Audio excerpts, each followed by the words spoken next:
여호와께서 모세와 아론에게 말씀하여 이르시되 나를 원망하는 이 악한 회중에게 내가 어느 때까지 참으랴. 이스라엘 자손이 나를 향하여 원망하는 바 그 원망하는 말을 내가 들었노라. 그들에게 이르기를 여호와의 말씀에 내 삶을 두고 맹세하노라.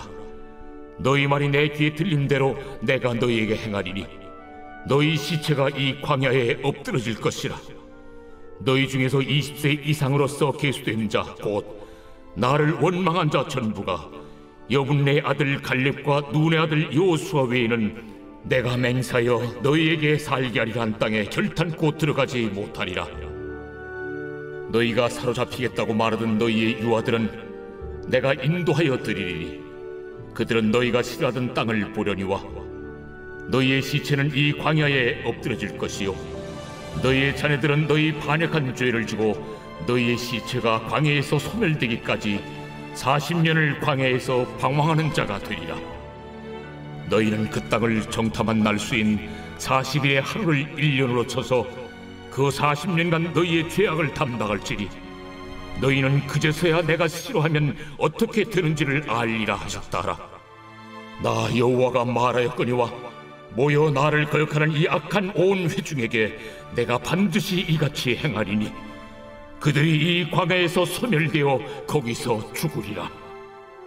모세의 보냄을 받고 땅을 정탐하고 돌아와서 그 땅을 악평하여 온 회중이 모세를 원망하게 한 사람 곧 그 땅에 대하여 악평한 자들은 여호와 앞에서 재앙으로 죽었고 그 땅을 정탐하러 갔던 사람들 중에서 오직 눈의 아들 여호수아와 여분네 아들 갈렙은 생존하니라. 모세가 이 말로 이스라엘 모든 자손에게 알리매 백성이 크게 슬퍼하여 아침에 일찍이 일어나 산 꼭대기로 올라가며 이르되 보소서, 우리가 여기 있나이다. 우리가 여호와께서 허락하신 곳으로 올라가리니 우리가 범죄하였음이니이다. 모세가 이르되 너희가 어찌하여 이제 여호와의 명령을 범하느냐? 이 일이 형통하지 못하리라. 여호와께서 너희 중에 계시지 아니하니 올라가지 말라. 너희의 대적 앞에서 패할까 하노라. 아말렉인과 가나안인이 너희 앞에 있으니 너희가 그 칼에 망하리라. 너희가 여호와를 배반하였으니 여호와께서 너희와 함께 하지 아니하시리라. 그들이 그래도 산 꼭대기로 올라갔고 여호와의 언약궤와 모세는 진영을 떠나지 아니하였더라. 아말렉인과 산간지대에 거주하는 가나안인이 내려와 그들을 무찌르고 호르마까지 이르렀더라. 이번 한 주간도 하나님과 동행하시면서 큰 은혜와 평강을 누리시기를 주님 이름으로 축복합니다.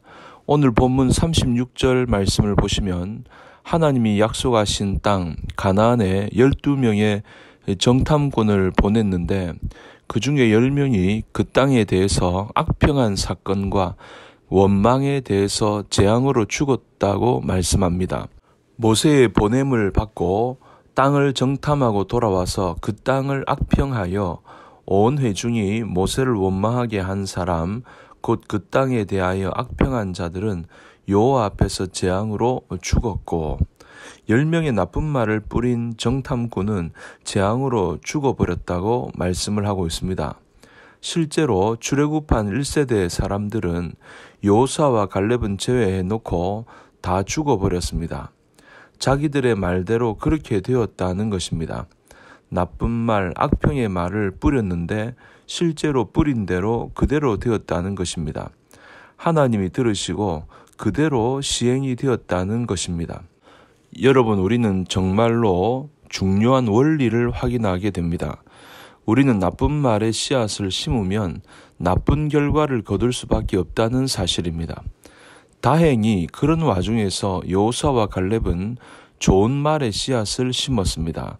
민수기 14장 6절 이하의 말씀을 보시면 그들의 원망하고 불평하는 모습 속에서 분노하면서 옷을 찢습니다. 7절 이하에 보시면 우리가 두루 다니며 정탐한 땅은 심히 아름다운 땅이라 여호와께서 우리를 기뻐하시면 우리를 그 땅으로 인도하여 들이시고 그 땅을 우리에게 주시리라. 이는 과연 젖과 꿀이 흐르는 땅이니라. 젖과 꿀이 흐르는 땅이 맞다. 하나님이 우리와 함께 하실 것이다. 그들은 우리의 밥이다. 승리할 수 있다. 그들은 이런 좋은 말들을 했다는 것입니다. 그 말을 하나님이 들으셨습니다. 그리고 기뻐하셨습니다. 그리고 그들에게 어떻게 하십니까? 10절 하반절에 보시면 그 수많은 사람들이 이 사람을 핍박하고 저주하고 난리가 났는데 그때 어떤 일이 벌어집니까? 10절에 그때의 여호와의 영광이 회막에서 이스라엘 모든 자손에게 나타나시니라. 번쩍하며 하나님의 영광이 나타나는데 백성들이 얼마나 놀랐습니까? 무슨 신호입니까? 여호수아와 갈렙을 내버려 둬라. 이들을 내가 기뻐한다. 하나님께서 편들어 주신 것입니다. 또 오늘 본문 38절에 보시면 뭐라고 되어 있습니까? 그 땅을 탐지하러 갔던 사람들 중에 오직 눈의 아들 여호수아와 여분네의 아들 갈렙은 생존하니라. 그랬습니다. 여호수아와 갈렙 2명만 빼놓고 다 죽었다는 말씀입니다. 그들은 가나안 땅에 들어갔고 그 땅을 유업으로 받았고 또 지도자의 위치에서 복된 인생을 살았다는 것입니다. 이 두 사람은 좋은 말에 씨앗을 심었고 좋은 열매를 맺게 된 것입니다. 잠언 13장 2절에 보시면 이런 말씀이 있죠. 사람은 입의 열매로 인하여 복록을 누리거니와. 입이 복되어야 한다는 것입니다. 입이 복되면 복의 열매를 따먹게 된다는 것이죠. 여러분, 우리 인간의 말은 너무나도 중요한 것입니다. 농사 짓는 것과 같습니다. 좋은 씨를 심으면 좋은 열매를 맺게 됩니다. 그러므로 최선을 다해서 좋은 말의 씨앗을 심는 여러분 되시기를 바랍니다. 그러면 하나님이 여러분의 인생의 미래를 좋은 것으로 인도해 주실 줄로 믿습니다. 그러면 어떻게 구체적으로 좋은 말을 심어야 할까요? 한 가지만 살펴보면 믿음의 말을 심어야 한다는 것입니다. 마가복음 5장에 보면 12년 동안 혈루증으로 고생하던 여인이 치료받은 기적이 나옵니다. 그 여인은 예수님의 옷자락을 믿음으로 붙잡아 고침을 받았습니다.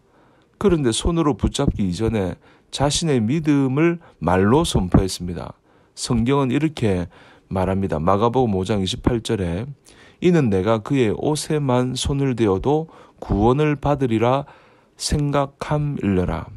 여기 생각함일러라는 말이 헬라어로는 계속 말했다는 뜻입니다. 그 여인이 계속 말했다는 거죠. 내가 나을 거야. 고침받을 수 있어. 기적이 일어날 거야. 내가 예수님의 옷자락을 붙잡는 순간 치유가 일어날 거야. 능력이 나타날 거야. 자기의 내면을 향해서 믿음의 말을 계속 선포했다는 것입니다. 의심하지 마. 계속 믿어. 그래서 하나님이 그 마음의 소원을 들어주신 겁니다. 오늘 여호수아와 갈렙은 뭐라고 했습니까? 우리가 반드시 이긴다. 그들은 우리의 밥이다. 하나님이 함께 하신다. 그렇게 외쳤을 때에 하나님이 그 말을 들으셨습니다. 그리고 그 말대로 이루어 주셨습니다. 조엘 오스틴이 지은 긍정의 힘이란 책이 있습니다. 거기에 보면 오스틴 목사님의 어머님의 이야기가 나옵니다. 조엘 오스틴의 어머니가 암 선고를 받고 시한부 인생을 선고받으셨습니다. 그런데 그 어머니는 포기하지 않으셨습니다. 인간의 사형 선고지 하나님의 사형 선고가 아니다. 나는 동의할 수 없다. 죽지 않고 살 거다. 나는 하나님의 역사를 선포할 것이다. 그렇게 외쳤습니다. 그러면서 낭망하지 않고 성경을 쭉 읽으면서 치유에 관한 성경 구절을 30-40개 종이에다가 적었습니다. 그리고 그것을 펴놓고 매일 읽는 것입니다. 매일 선포하는 것이죠. 그때 그 믿음의 말을 통해 또 하나님께서 그 믿음의 말을 들으시고 놀라운 역사를 허락해 주셨습니다. 점차 식욕을 회복했고 또 건강을 되찾더니 완전해졌습니다. 그로부터 20년이 지났는데 건강하게 생존해 있다는 것입니다. 그러므로 여러분, 우리는 어떠한 상황 속에서도 사람을 보지 말아야 합니다. 문제를 보지 말고 조건을 바라보지 말고 그 가운데 계신 하나님을 바라볼 수 있기를 바랍니다. 십자가에서 승리하신 예수 그리스도를 바라보시기 바랍니다. 그리고 믿음의 말로 고백하시기를 바랍니다. 믿음의 말로 기도하시기를 바랍니다. 그럴 때 하나님께서 그 말을 들으시고 믿음 안에서 하나님의 놀라운 역사로 여러분을 축복해 주실 줄로 믿습니다. 이런 은혜를 누리시기를 주님의 이름으로 간절히 축복합니다.